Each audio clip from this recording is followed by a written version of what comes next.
You're watching a very special edition, Two in a Blue interview filmed from the Energy Defenders studio. For any of your solar and roofing needs, call Energy Defenders.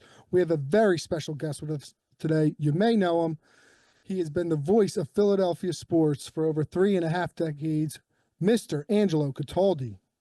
This interview is sponsored by BCA Insurance Group, your trusted insurance and bonding specialist for the construction industry. Call today for consultation at 856-885-0441. That's 856-885-0441. Angelo Cataldi, what is your reaction to what you saw last night? I call it the Bourbon Street beatdown. I was a little bit shocked, but mostly just really excited. It's so great when the Eagles win a championship. It's only happened twice in the time that I've been here, but I work with Tom Brookshire, who won a couple of them when he was a player many, many years ago. And there's no place in the world that's better to be after a championship than in our city of Philadelphia. And I'm just overwhelmed with excitement and happiness that this happened for our fans. Yeah, so after years and years of listening to you, I know that your favorite kind of win is a beatdown. Yeah. You don't like the stress. You don't like to go hide behind your couch. You just like to relax. That's my favorite kind of win also. Couldn't ask, I mean, like from the very beginning of that game, you knew it. It was just going to be a beatdown. Well, here's the thing, Steve. Number one, yes, my team wins. That's the ultimate. When it's a beatdown, I get to enjoy more the pain of the losing team, which in this case was especially great because it was Andy Reid, who I have despised pretty much the whole time he's been a head coach, from the start here with Philadelphia to all his years in KC. So seeing him get pants like that and seeing Mahomes with that sad look on his face, and seeing Travis Kelce walking off at halftime looked like the game was already over. It just enhanced my appreciation of the moment. I loved it. I like, did you see his pregame fit? That like 70s style, I don't know, suit he was wearing, tux he was wearing with the glitter? No, oh, yeah, Kelce, Travis Kelce. Yeah, with the glasses. You know what? Here's the thing. I gotta, I'm such a negative fan, Steve. I was when Taylor Swift, who I like, by the way, when she got booed by all the Eagles fans at the game, I loved it. I laughed. I went, oh, this is, and then they couldn't show her again because they didn't want her to get booed again. Yeah, I read that too. That's great, isn't it? And the thing was, I was in New Orleans when the Eagles played the Saints earlier in the season. I was like one row from the dome, the top of the dome. So I was able to envision what it was like in there when all those Eagle fans came in. I don't know how they got the money. It was like $4,000 a ticket at one point. I don't know how they got in there. But then they're booing Taylor Swift, and I guess that upset Travis Kelce. The whole thing, if you'd have said to me, script this thing, I would have gone, all right, total blowout. Mahomes throws a couple of picks. One's a pick six. Andy Reid's on the sideline looking befuddled. He doesn't know what to do. And the Eagles win so easily that the whole city is celebrating by the 2-minute warning.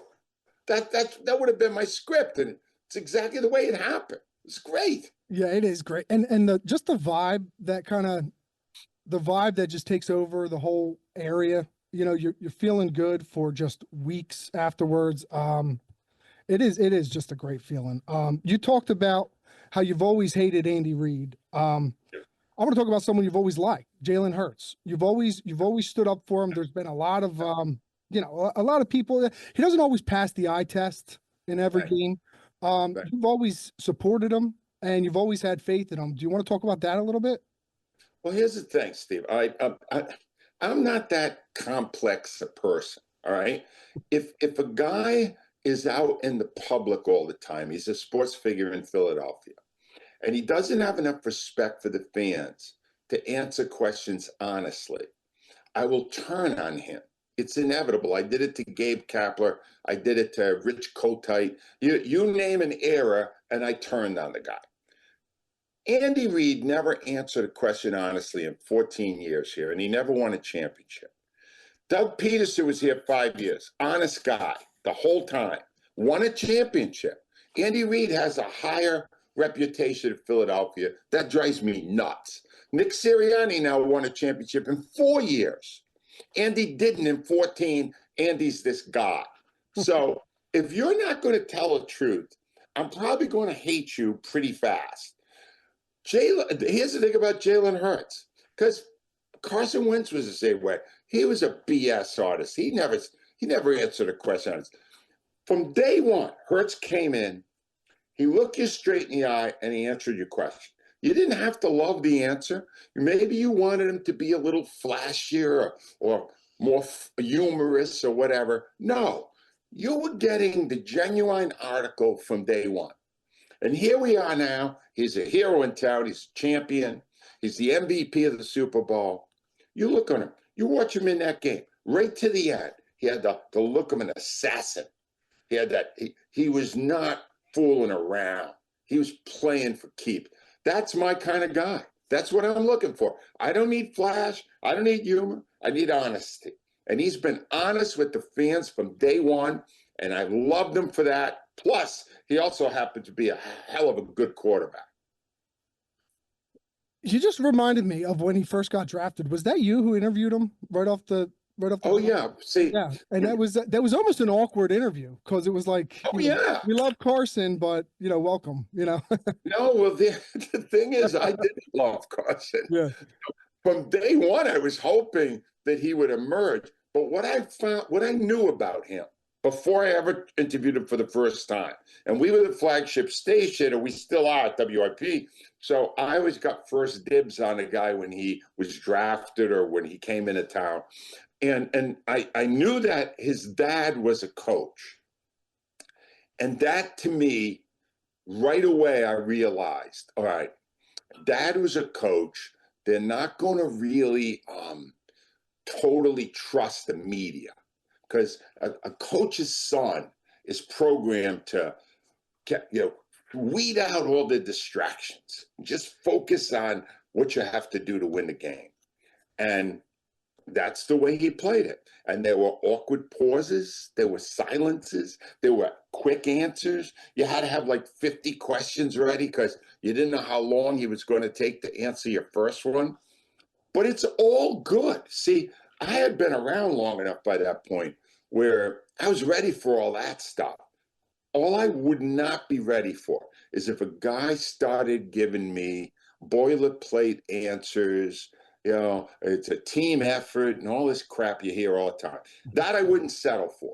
But if you're just going to answer my questions honestly, I got no complaint. And he did it from day one. And I admired him. And then when Carson Wentz lost his mind because this guy was going to challenge him for the job, and he didn't engage. He stayed out of it, just did his job. That's all I wanted to see. I'm so happy for him. He's one of my favorite. I had Donovan McNabb, couldn't stand him, right? Just the biggest phony. The guy was a phony. And by the way, a choker, all right? This guy's none of that. None of it. This is the guy. This is who I admire, and I'm so happy for him. He's my favorite Eagles quarterback ever now. Yeah, he definitely does play his best at the biggest moments. That's for sure. So look, I want to talk to you about your book a little bit. I love this book. It's I mentioned to you before, I've been listening to you since I was a little boy. I mean, when I work construction. This is a construction podcast. This is blue collar podcast. So I mean, every day I went to work, I always made sure I left before 6 o'clock so I could at least listen to your monologue from 6 to 7. Sometimes stay in my car a little bit later. When Odyssey came out, I was able to, catch you after work, which was awesome. But it makes this book really unique because it's almost intimate, because I can hear your voice as I'm reading it, which is, I always read from my voice. I never know what anyone sounds like, but this I could read from your voice. Did you think about that at all while writing this book? I set my own deadline on it because I wanted it out the same year I retired 2 years ago. So they told me, you really want us to publish this, you got to have it done in like 7 or 8 weeks. So it was in my voice because it was my voice. But ironic, funny story, Steve. So we write the book. It comes at 7 weeks. They edit it quick. It gets out. And now it's like right after the book tour. It's last January. And it sold enough so they wanted to do an Audible book. And so I said, okay, I'm ready whenever you guys are. And they said, all right, do me a favor, just record the first chapter. So we'll just get a sense for what it's going to sound like. Then we'll get you in a studio, et cetera, et cetera. So I record the first chapter, and like 2 or 3 weeks go by, and I don't hear from anyone. And then this company calls me, the Audible company, Audible book company, and they go, listen, we heard your chapter, and we like your story, but we think we want to bring someone else in to read it, because we think we would like to bring in a professional broadcaster. and I went, I granted, I don't sound like John Facenda, right? But like, this is my story, and I told it for 33 years on the air, and you said you wanted to bring somebody else in. So it got into a big hassle with the publisher. They finally agreed to let me do it. So it is literally now available in my voice because I read the book. But yes, the whole concept of what I was doing with this book was to take fans like you, Steve, just great Philadelphia sports fans, and tell their real story, not the story that, you know, the national media were a bunch of drunken idiots who climb poles and do crazy things and get in trouble and have fist fights in the stand. Not that we don't do all that, we do.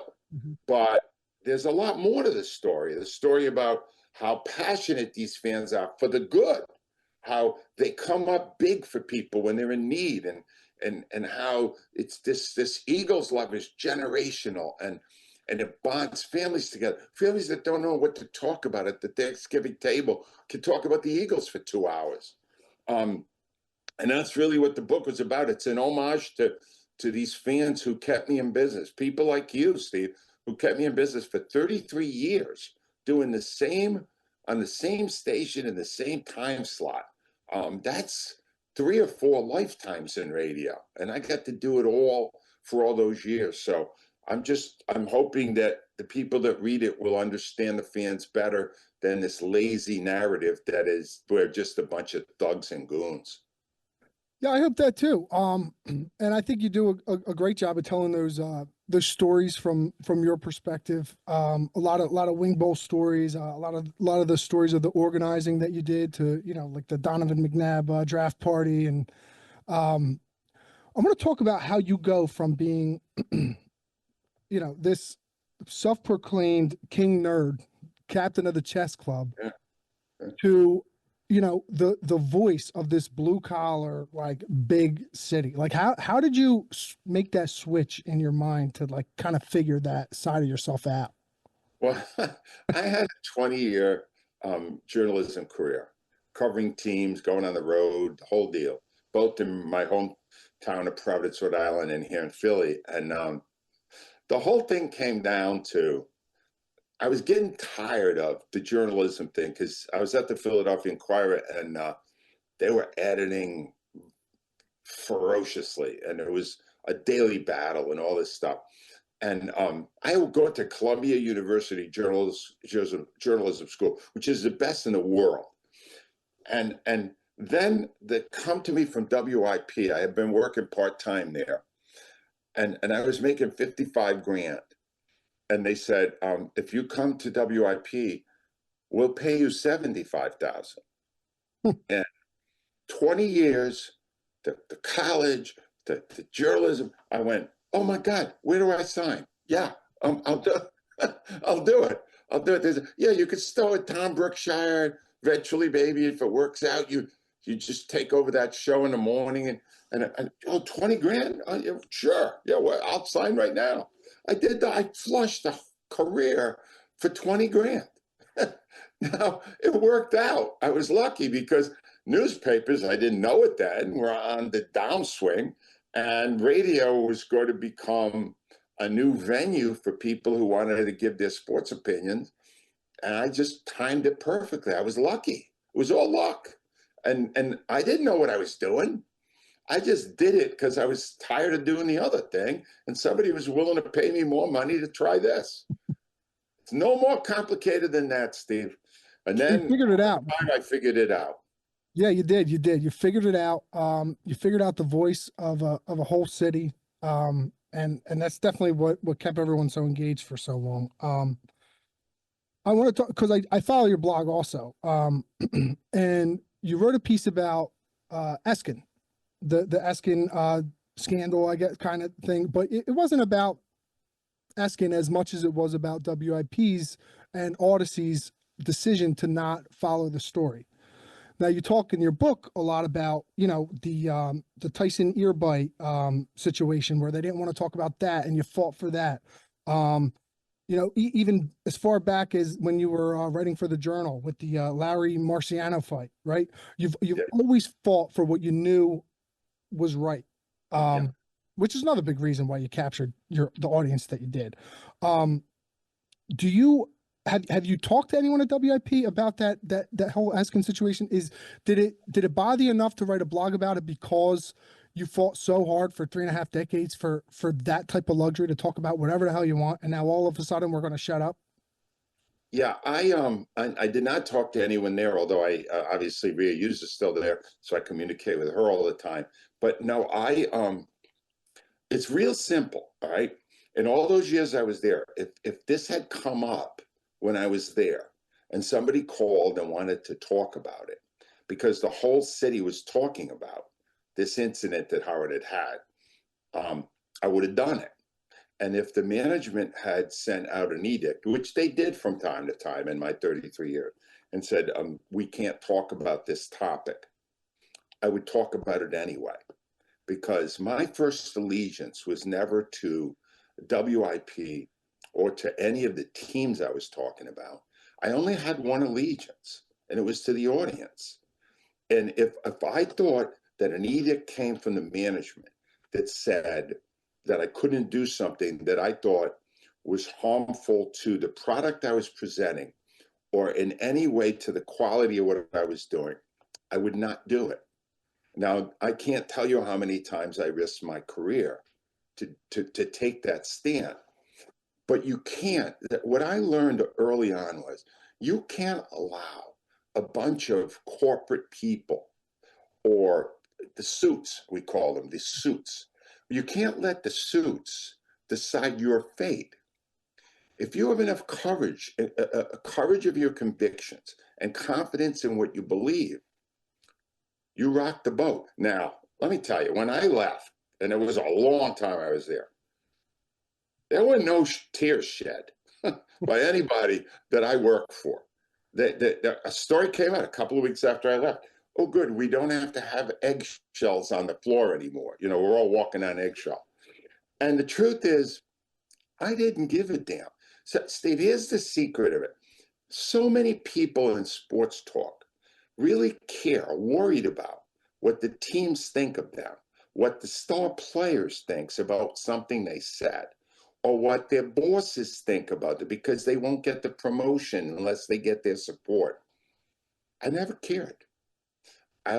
When I was a writer, I cared about the reader and what they were getting from it. And when I was a broadcaster, I cared about the listener and whether or not I was being respectful of them. And that was the common denominator of all those 50 years in the media. I just worried about the people that were buying the paper or the people that were listening on the radio. The rest of the people, if I was going to make enemies, so be it. I would do it. That's a great message, especially for us, especially right now. We had a hell of a week, actually, this, our little team here, and hearing you say that, I think is a really good message for, not just us, but a lot of people. So I had a couple questions while reading your book. You talk about this blank stare that you get at the Borgata one day, and no one's snapping you out of it. You get in your car, you drive home, and it takes you through downtown Hamilton. Yeah. You called this an alternate route. My big question is what is like your actual route if that's not the normal that would be the way I would get to Medford from Atlantic City. What is the normal way? The normal way for me was just to go down the AC Expressway and get off at Route 73 and go home in New Jersey. Oh, And this particular time, I got off at Hamilton. I went on Route 206, middle of the night, brain not working correctly, and basically drove through the woods for 40 minutes until I arrived at home in Medford, with not a lot of recollection of any of that time. I had a spontaneous mental episode. I think they call it a TIA or something like that. I'm not sure exactly what it was, but I lost the ability to think clearly for 2 or 3 hours. hmm. And it was 25 years into my career at that point, and I wasn't thinking clearly. And I still got in the car and I drove, which was stupid. And a lot of bad things could have happened that didn't. And I went for a lot of testing after to find out what it was. And they told me that it's something that occasionally happens. It usually doesn't happen twice. It wasn't a stroke or all these other things. But I look back on it now and I go, my God, if ever there was a first sign that I should start thinking about retiring, I was in my 60s when all this thing happened. And I couldn't remember Deshaun Jackson's name. Hmm. I know he was on the team. And I'm going, who's the best wide receiver? Why can't I think of his name? It was the brain just stopped working for a while. And I would have to say now, as I look back at it these many years later, it's a decade ago probably, it was the first sign to me that you should look for an exit soon, because you're not getting any younger, and this job is a grind. It is a grind. And that led to my thinking about retiring, and then after the pandemic, to finally planning it and executing it. Yeah, you talk about how stress can be so debilitating on the body. It's amazing what stress can do. We actually had a naturopathic doctor on here a few weeks ago who talked a lot about what stresses can do for you just being in the construction field, because it is a pretty high stress. Yeah. So yeah, thanks for sharing that. Thanks for sharing that in the book too, because you do go into that and other things about like mental health, which I think is great for you to do. So I would be remiss if I didn't bring up Wing Bowl. A couple weeks ago, we had on Mike Razat. He's an author of a book about the Jersey Devil. It's called Mr. Leeds. It's a novella. Mike Razat is the son of Dave Razat, the Hamilton Hammer. Oh, wow. Yeah. Wow. He told Cool. us, yeah, he told us in the interview that in 1999, the Hamilton Hammer was beating El Wingador for the Wing Bowl, and El Wingador stole bones off of his plate, empty bones off his plate to count them for him. So we call this now like the Wingate scandal of '99. This is great. All these years later, they're still bitching. I love it. Yeah, it's the first thing he said. It was funny. The wing ball, that was one of my favorite chapters to write. It's funny though, by the time we ended it when the Eagles won the Super Bowl 7 years ago. The thing about it was, I was conflicted. I had some good feelings about it, not so good feelings about it, because it was a great radio promotion for 26 years. We led a lot of people in Philadelphia, especially young guys, into their puberty at our event, with women running around with very little clothes on and all these guys eating chicken wings. It was gluttony. It was just foul. It was, in a lot of ways, it was foul. But then these guys come. So I retire, and like a couple of weeks later, these guys call me and they want to actually do a documentary on wing ball. So I agreed to do it with these guys, and I helped them. I did interviews and stuff like that, and it came out at the Philadelphia Film Festival a few months ago. It's called "No One Died: The Wing Bowl Story," because no one actually died at the event, at least that we know of. And you got to see this thing. It's like 90 minutes. If people went to it they'll really blow their mind how great it is. And if people didn't, they will not believe what they're seeing on the screen. But when I was on, it's 90 minutes, it was over. It won a prize. It was one of the most honored films at the festival. I realized that it was great. I developed a whole newfound love for it because it took what Wing Bowl did that really fits into what my career was about was taking a guy like somebody on a construction site working their ass off every day, and it took him out of that situation and put him in an arena on a stage performing for 20,000 crazy people. And God, if they won or if they came in the top 5 and they were getting these huge applauses, it was like for one moment, they were a sports star. They were Allen Iverson on the floor at Wells Fargo Center. And it gave people a chance to experience what it was like to be a sports hero in its own bizarre, warped way. And now I look back on it with the love and admiration, and I'm so looking forward to when a streamer, they're still out there selling it to a streamer, and if it's on a Netflix or it's on an Amazon Prime, I want people to see it because I think it'll get a whole new appreciation, something it should. But it's one of the things I'm proudest of now. It's funny you mentioned the documentary. We actually watched the trailer for that documentary not long ago here. We had a friend of the show came down, was just checking out the studio, and he was at the Wing Bowl. And now he's in a position, like a pretty high power position. The Wing Bowl is not something he necessarily would like to be associated with. And in this trailer, for At Least No One Died, it is him in a Cupid outfit, just in the trailer.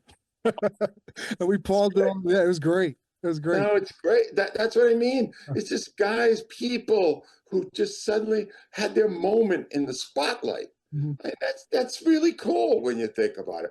Otherwise, how would they ever get that chance?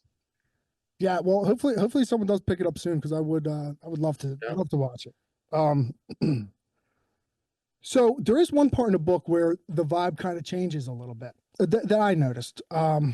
It was when you were talking about teaching at LaSalle. You seemed like you were in a really happy place doing that. I was.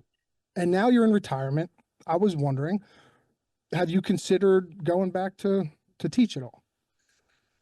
Not really. I tell you, I'm kind of old-fashioned when it comes to retirement. I believe retirement is real retirement, not go back. I'm going to be 74 next month. So that's old. You know what I'm saying? Here's the thing now. It took me all this time. In fact, I've grown since the book came out to understand better than I ever did in my 50-year career that my priorities were not really in order for a lot of that time, that I was basically letting my career dictate my life. My career was my life for a lot of it. And I didn't spend as much time with my kids growing up as I needed to. And now I'm with my grandkids, and I spend a lot more time with them than I ever did with my own kids because I was working every day.